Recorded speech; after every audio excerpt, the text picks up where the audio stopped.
کراچی شہر اپنے منفرد مزاج اور بے پناہ کہانیوں کے لیے مشہور ہے۔ یہاں کے ڈرائیورز کو سڑک پر آئے روز خوفناک تجربات کا سامنا کرنا پڑتا ہے۔ اس طرح کی کچھ کہانیاں میرے ساتھ کامران نے شیئر کی۔ کامران کہتے ہیں کہ میں ایک ٹیکسی ڈرائیور ہوں اور بہت سے اور بھی ڈرائیورز ہیں جن کے ساتھ رات کے پرسرار سواریاں بیٹھتی ہیں۔ اسی طرح شہرہ فیصل روڈ پر میرے ساتھ ایک خوفناک واقعہ پیش آیا۔ کراچی میں بہت سے ڈرائیورز نے رات کے پرسرار سواریوں کا ذکر کیا ہے۔ ایک ٹیکسی ڈرائیور جو کہ میرا دوست تھا، کامران کہتے ہیں کہ اس نے مجھے اپنی ایک کہانی بتائی۔ اس کا کہنا تھا کہ وہ رات کو شہرہ فیصل پر خالی ٹیکسی لیے جا رہا تھا۔ اچانک ایک عورت نے ہاتھ دیا۔ اس عورت کا چہرہ ڈھکا ہوا تھا اور اس نے نہایت خاموشی سے گاڑی میں بیٹھنے کا اشارہ کیا۔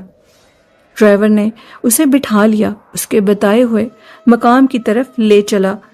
راستہ بھر عورت نے کوئی بات نہیں کی۔ ڈرائیور کو عجیب سی گھٹن محسوس ہو رہی تھی۔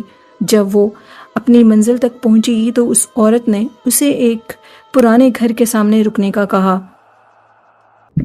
اس عورت نے اس کا معاوضہ ادا کیا اور وہ اس پرانے ویران گھر میں چلی گئی، اور جیسے ہی اس نے ان پیسوں کو دیکھا تو ان میں انتہائی گندی سمیل آ رہی تھی، اور وہ پیسے گلے سڑے تھے اور بہت پرانے دور کے تھے۔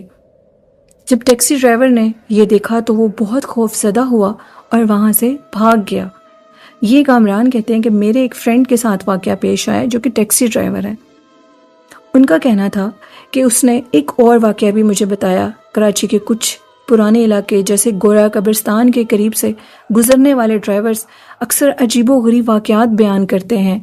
قبرستان کے قریب ایک سواری ملی اس لڑکے کو جو کہ ان کا دوست تھا، جو کہ ایک نوجوان لڑکا تھا۔ لڑکے نے ڈرائیور کو ایک ویران گلی کی طرف لے جانے کا کہا۔ جیسے ہی وہ اس گلی میں داخل ہوا، ڈرائیور کو کچھ عجیب سا محسوس ہوا۔ اس کو یہ محسوس ہوا کہ جیسے اس کی گاڑی کا وزن بڑھ گیا ہو، سردی کی ایک لہر اس کے پورے جسم میں دوڑ گئی ہو۔ آئینے میں دیکھنے پر اسے یہ محسوس ہوا کہ اب وہ لڑکا بالکل دھندلا ہو رہا ہے، اس کی شکل بالکل دھندلی ہوتی جا رہی ہے، یہاں تک کہ اس نے گاڑی کو اور تیز چلایا، لیکن اس کی شکل دھندلی تھی اور وہ مسکرا رہا تھا۔ جب وہ اپنے اصل مقام تک پہنچا جس گلی میں جانے کا اس نے ذکر کیا تھا، تو اس کے پاس جیسی گاڑی رکی اور اس نے پیچھے سے پلٹ کر دیکھا، اور جب وہ یہ کہنے لگا کہ آپ کی جگہ آ گئی ہے، آپ کی منزل آ گئی ہے، تو وہ لڑکا غائب ہو چکا تھا۔ اور کامران کہتے ہیں کہ میرا وہ دوست ٹیکسی ڈرائیور بہت دن بیمار رہا، اس کا بخار اترتا ہی نہیں تھا، اس کی حالت بہت خراب ہو گئی تھی اور بڑی مشکل سے وہ اپنے گھر تک پہنچا۔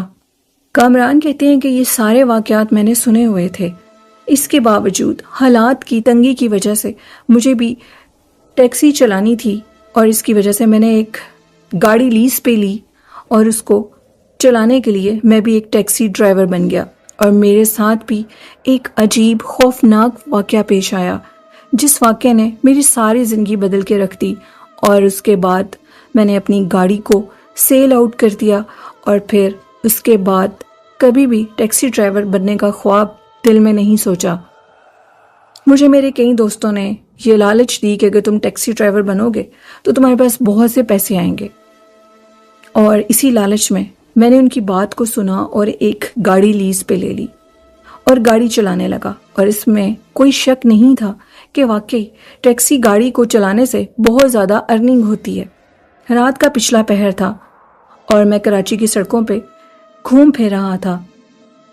کامران کا کہنا تھا کہ اس دن میں بہت تھکا ہوا تھا، لیکن اس کے باوجود میرا دل تھا کہ آخر میں ایک اور سواری مجھے ضرور ملنی چاہیے۔ دن بھر کی تھکان دور ہو جائے گی جب آخری سواری مجھے ڈھیر سارے پیسے دے گی۔ میرے پاس ایک پرانی مہران گاڑی تھی جس کی روشنی میں نے بالکل مدھم کر دی تھی، سڑک بالکل خالی تھی اور مجھے کوئی بھی سواری نہیں ملی، اور اب میں گھر کی طرف واپس جانے لگا تھا۔ میں بہت بور بھی ہو رہا تھا۔ میں نے آہستہ سی آواز میں اپنی گاڑی کے اندر ایک گانا لگایا۔ اس گانے کو سنتے ہوئے میں اپنی منزل کی طرف جا رہا تھا۔ میں شہر کے بالکل آخری حصے میں تھا۔ اچانک سے مجھے دور ایک عورت دکھائی دی جو کہ بالکل سنسان روڈ پر اکیلی تھی۔ اس عورت نے مجھ سے لفٹ مانگی اور مجھے کہا کہ مجھے اپنے ساتھ لے چلو۔ میں نے پوچھا تم کہاں جاؤ گی؟ اس کا جواب تھا مجھے قبرستان جانا ہے۔ یہ بات سن کر میرے رونگٹے کھڑے ہو گئے، لیکن اب میں کچھ نہیں کر سکتا تھا۔ اس نے گاڑی کا دروازہ کھول لیا تھا اور وہ خاموشی سے گاڑی میں آ کر بیٹھ گئی۔ خیر، میں نے کہا کہ یہ بھی ایک سواری ہے، مسافر ہے، اور شاید اسے کوئی قبرستان میں کام ہو سکتا ہے۔ عورت آہستہ سے ٹیکسی کے پچھلے دروازے کے پاس آئی اور خاموشی سے بیٹھ گئی۔ کامران کہتے ہیں کہ جیسے ہی میں نے پیچھے سے مڑ کر دیکھا تو وہ اپنا سر جھکائے بیٹھی تھی، اس کا چہرہ نظر نہیں آ رہا تھا۔ میں نے پھر پوچھا بی بی آپ کہاں جانا چاہتی ہیں؟ تو اس نے کہا میں قبرستان جانا چاہتی ہوں۔ میں نے کہا اتنی رات کو عورت قبرستان میں کیا کرنے کے لیے جا رہی ہے؟ تو میں ڈر نہیں لگ رہا؟ جس پر اس نے کہا کہ میں تمہاری کسی اور بات کا جواب نہیں دوں گی۔ خیر، میں نے اپنی گاڑی چلانی شروع کی اور ایک پل کے لیے مجھے بہت عجیب سا لگا۔ اتنی رات کو قبرستان میں عورت کا بھلا کیا کام ہو سکتا ہے؟ لیکن آخر یہ بھی ایک مسافر ہے اور اسے اس کی منزل تک پہنچانا ہی میرا کام ہے۔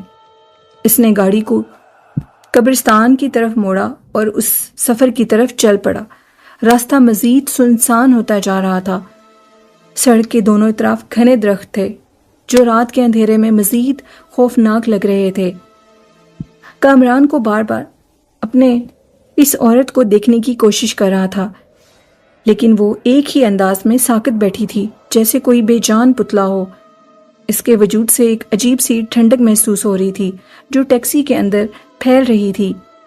بی بی جی، قبرستان کون سے والا ہے؟ عمران نے پوچھا، کیونکہ کراچی میں تو بہت سے قبرستان ہیں۔ جیسے یہ کہنے کے لیے کامران نے پیچھے سے پلٹ کے دیکھا تو اب کی بار اس کے رونگٹے کھڑے ہو چکے تھے۔ اس عورت کی شکل بہت خوفناک تھی۔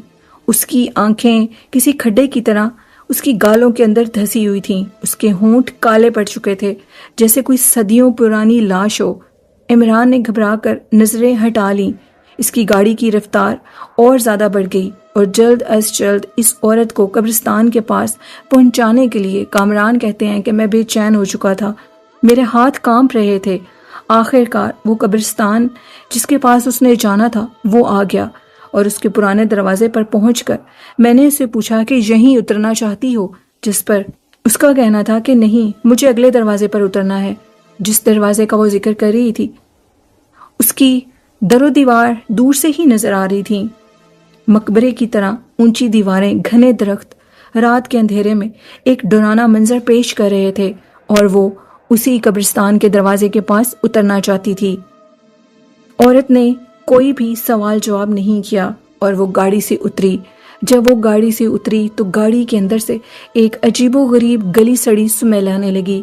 یوں لگ رہا تھا